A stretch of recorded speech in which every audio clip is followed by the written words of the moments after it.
everybody, this is Brian. Jason. And this is the Perfectly Screwed Podcast. So Trump won. Trump pulled it off. Old Trumpy. We got 4 more years of Trump. You know, that's actually good for us comedians. Because the comedy fodder he is going to give us is going to be unprecedented, Jason. He's just gave me 4 years of material. I mean, I'm not...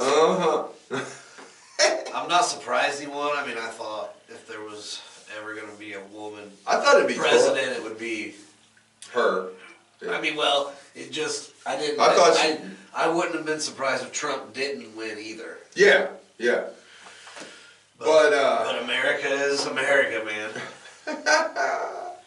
You know what I mean? They're racist and they're sexist. And well, I mean, I give her though. She did come close. She won a lot of big states, but she just didn't have enough votes to pull it off.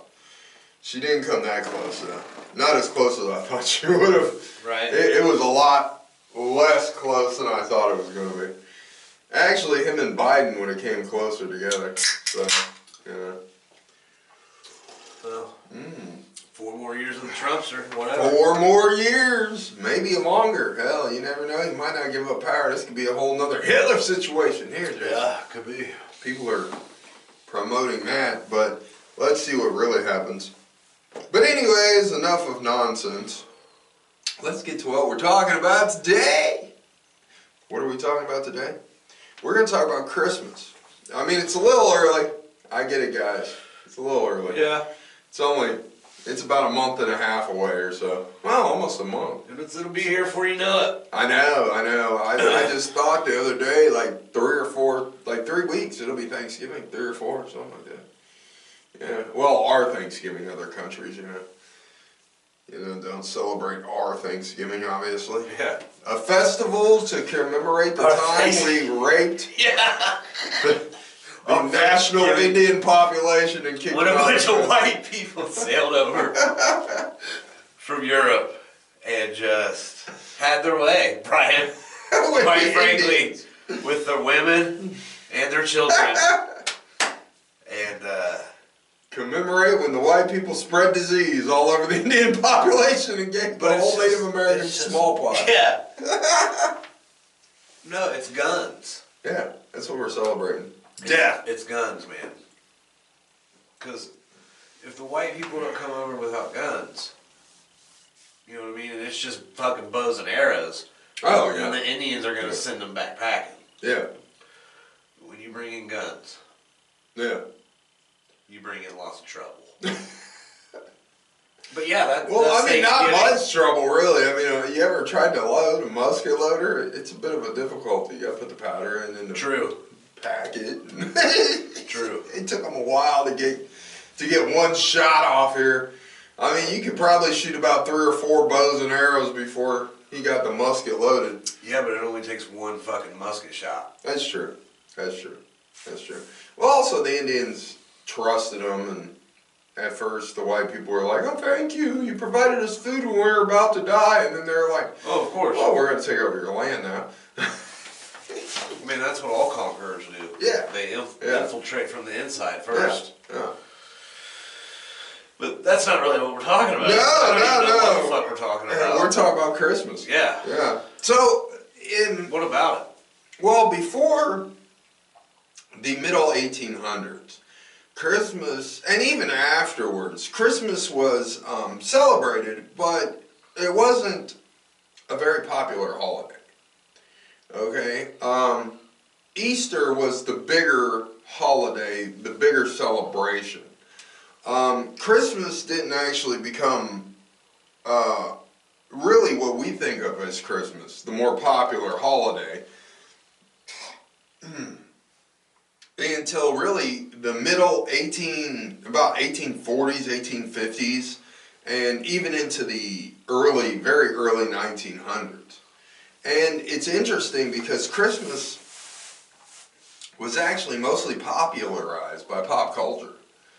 That's where we get most of our Christmas traditions now, and where we get the popularity of the holiday itself. And pop culture, and not only from here, I mean, in 1843, one of the things that really spawned and kind of revitalized Christmas and started to change the frontier of the whole world was Charles Dickens. And the reason why is because his book, The Christmas Carol, was such a popular novel in 1843 that it made people start wanting to celebrate Christmas. And he's the one that popularized, I'm not going to fuck up today, goddammit. I'm not. He's the one that popularized like the Christmas tree and family gatherings, and he invented the term Scrooge, which turned meaning a miser and all of that. And he got the term bah humbug into American culture and into popular culture. And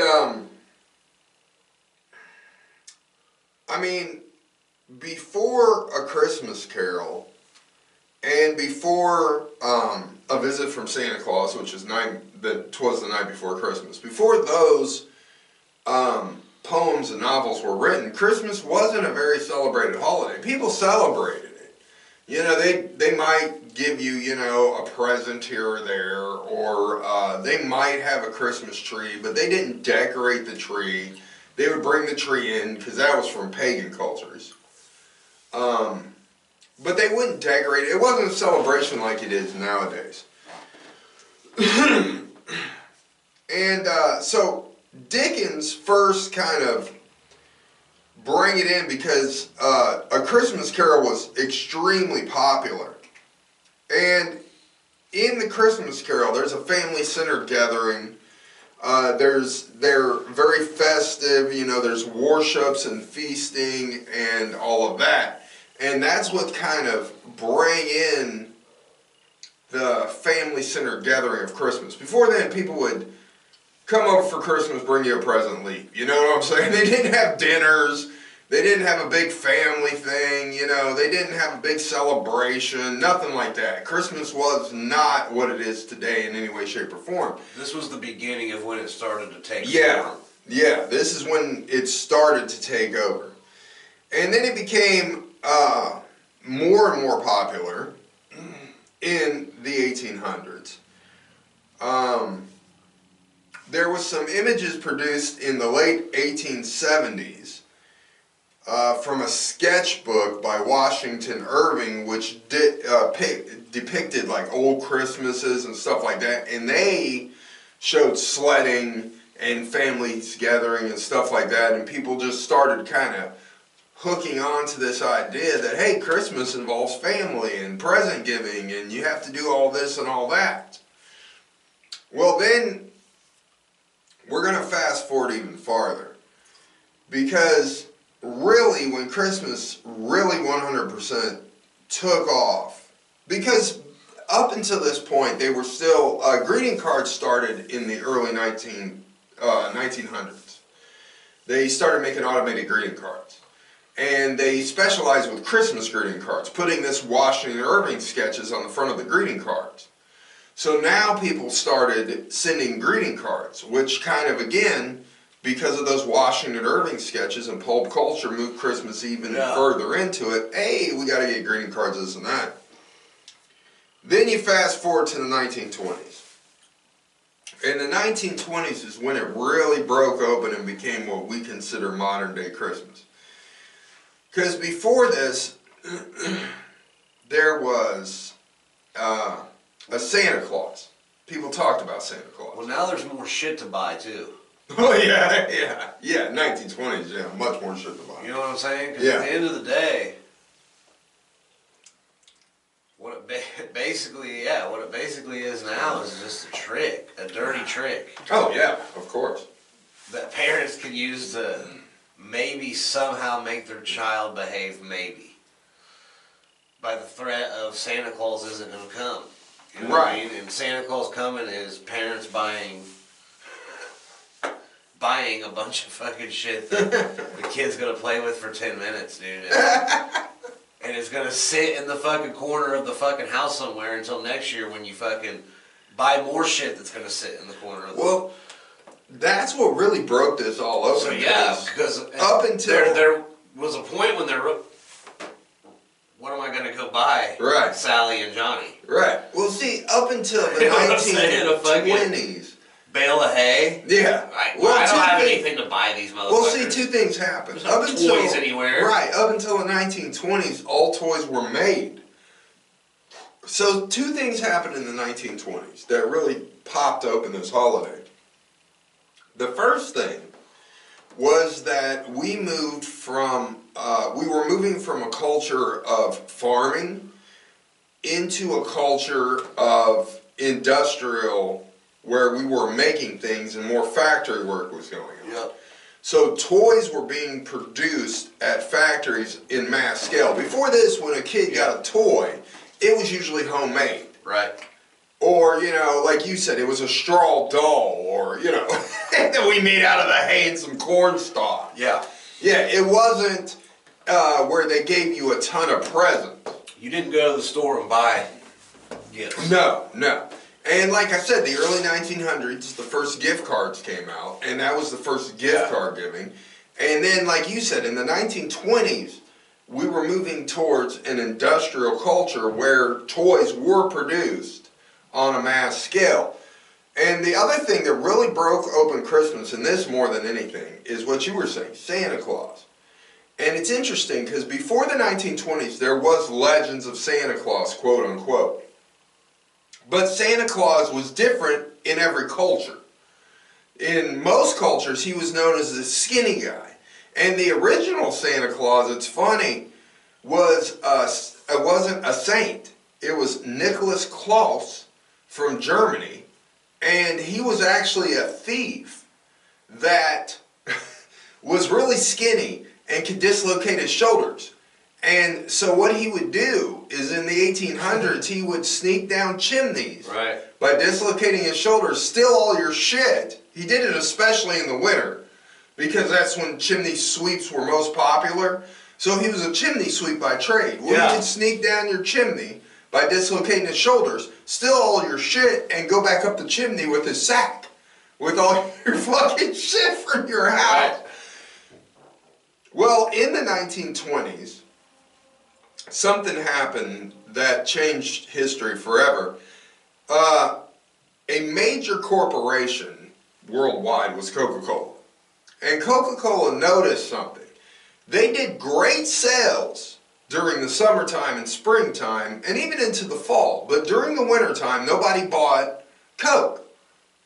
And on top of this, Coke was trying to also revamp their image at the time because they were just coming off the huge scandal that Coca-Cola had cocaine in it, and they were trying to move away from it being medicine. And trying to move into, we're a beverage company, we're just, Coke is no longer poisonous. We no longer have morphine in the Coca-Cola. There's no longer actually cocaine in the Coca-Cola. We want to move away from that image. I want to make it perfectly clear. We are still making our slaves drink it because we need them for 12 to 16 hours a day, and it's hot out there. Right. So we're going to put that on the back burner. On the back burner. We're not going to really pay attention to that because we're a beverage company now. So. Yeah, forget the fact that we all rich white 1800s, folk, you guys can enjoy this. And it's perfectly safe. Yeah, let's forget that through the whole 1800s we were making morphine-laced Coca-Cola that was a cure-all. What we're going to talk about now is it's a perfectly acceptable beverage in the 1920s. But Coke, healthy as all get out. Yeah, healthy as hell. But Coke noticed that they were not selling anything during winter. So Coke hired this guy, and I got to look up his name because if I don't look up his name, I'll never remember it. Hayden Sundblom was the guy we have to thank for this. Hayden Sundblom was his name. And he was an advertising exec from the company that Coca-Cola hired. And they said, look, we want you guys to figure out a way for Coke to sell things during the winter. So Hayden Sundblom started thinking Christmas. You know, what happens in the winter that would make people want to drink Coke? Because normally during the winter, people were thinking, especially then, hot beverages. People would drink coffee, tea, hot chocolate. things during the winter that you normally drink that are hot. Nobody thought, well, let's get an ice cold Coca-Cola for, Christmas. Right. Nobody. Right. So Hayden Sundblom thought Christmas. So he started looking around and he said, what's popular during Christmas? What can we use to popularize Coca-Cola? So he kind of latched onto this idea of Santa Claus because it was in every culture, but there was no one Santa. Every culture had a different story, a different type of Santa Claus. But most of them had him in a very dark red suit. Okay, so he latched onto that, and then he went to the Catholic Church, and he found out that they were about to decanonize a saint, St. Nicholas. And he was like, well, you know what? Everybody's religious nowadays. What if we take that Catholic Church thing, take St. Nicholas, because they're about to decanonize him, so he's up for grabs. Right. So what? Catholic Church don't care about old St. Nick anymore. He's a free agent. So we'll jump on St. Nick, and that adds the religious aspect of it. That brings in the Christian and Catholic crowd. Oh, yeah. Because back then, most people were Catholic in the 20s. A lot of people were Catholic. So he could bring in the Catholics. He could bring in the Christians. Then he thought, well, you know what? We don't like him skinny, and we can't make him a thief. Obviously. No. So, but we'll use that thief idea, and we'll make him fatter, plumper, give him a white beard, and we'll dress him in Coke colors, red and white, because he's always depicted in dark red anyway, so we'll make the red a little different, make it a Coke color. We'll add some white trim to it, give him a white beard. Right. And then we'll even add more because we'll give him red, rosy cheeks, like Coke. So emphasizing more of the red and white. Then they turned around and made him have reindeer and turned in the whole philosophy that Santa brings the kids presents if they're good. If they're bad, Santa ain't bringing you nothing. Right. And he comes down the chimney like old thiefy Santa Claus there. Right. So, yeah, he sees you when you're sleeping. Yeah. And he knows when you're awake. So they invented this idea and this character of Santa Claus. And really, Coca-Cola is the one that moved Christmas into the modern age. Most of our traditions we have for Christmas, and every picture of Santa Claus that you see now is this dude's illustration of Santa Claus. Yeah. The chubby, fat guy with the beard and the red cheeks. Coke all the way. Yeah. Yeah. 100%. And it made Coke sales almost triple that year. So it also benefited Coca-Cola by quite a lot. Yeah. So really, if you think about Christmas and you think about presents and Santa Claus and reindeer and Rudolph, and even if you think about it, Rudolph's almost Coca-Cola. Big red nose, white deer, he's got the white on his breast there, big red nose, Coca-Cola colors. Yeah, they nailed it. Right. And what they didn't realize is when they made this ad, they were just trying to sell Coke, which they did. But they changed the whole entire world by doing this one ad. It became such a popular ad that they changed the whole spectrum of the whole world forever. And they took a holiday that was semi-popular and turned it into one of the most popular, one of the most lucrative for companies holidays that there is. Oh, 100%. I mean, it's not about Jesus' birthday. No. It's all about Santa Claus and buying their presents. And Jimmy needs a new sled. Yeah. Bobby needs a new bike. I always thought bikes were the stupidest thing for Christmas because you can't ride the motherfucker in most places because it's snowing. You can't ride the bike till the next year. So great, you get to look at this 10-speed till summer. It depends on where you're getting the bike gifted to you. Yeah, that's true. If you're in San Diego. Yeah, or in the South. You're right. Here, it is rough. But well, in 90% of the country, you're not riding that bike till spring. Basically, what Coke did was they were the first to do now what every business does. You know what I'm saying? Like, because when you look from Thanksgiving until Christmas, I would imagine sales are up in all kinds of fucking stores. You know what I mean? Because people are fucking everywhere, dude. You know what I mean? Christmas shopping. is I bet you what Coke, business doesn't benefit from that now? I bet you Coke wish they'd copyrighted that motherfucker. Oh yeah. They didn't. And now he's used all over the place, you know, in cartoons and everything. Their image of Santa's in every mall in America. Yeah. But at the same time, I mean, subliminally, they're getting free advertising Yeah. through the whole Christmas season because, you know, now every mall you go to has Coca-Cola Santa sitting there and you're sitting on his lap and they're like, you know, honey, I could really go for a nice ice cold Coke. Right? No, it's true. Coke does taste better at Christmas. Well, they even in recent years, they've even more popularized the idea. They even pushed it more with the polar bears. And they had the Coke Polar Bear Forever and had to make the polar bear super cute. You know what I'm saying? Oh, yeah. Now they got the penguins. You know what I'm saying? Coke is the one that pushes Christmas like hell, boy. And hell, up until probably the 1970s, Coke was the go-to beverage during Christmas. Yeah. You were having a Christmas party, you had to have some Coca-Cola. I mean, people weren't having it, Jason. Had to have that Coca-Cola with the Christmas party. Turkey and Coke, that's what Sounds good to me. You know what I mean? I like a couple lines of Christmas my damn self, Jason. Yeah. It's not a Christmas party without some Coke. Couldn't agree more. Well, everybody, I hope you enjoyed our episode on Christmas and how Coca-Cola raped and pillaged our society. Hell yeah. And we will, Enjoy one. yeah, we will see you next time. Later.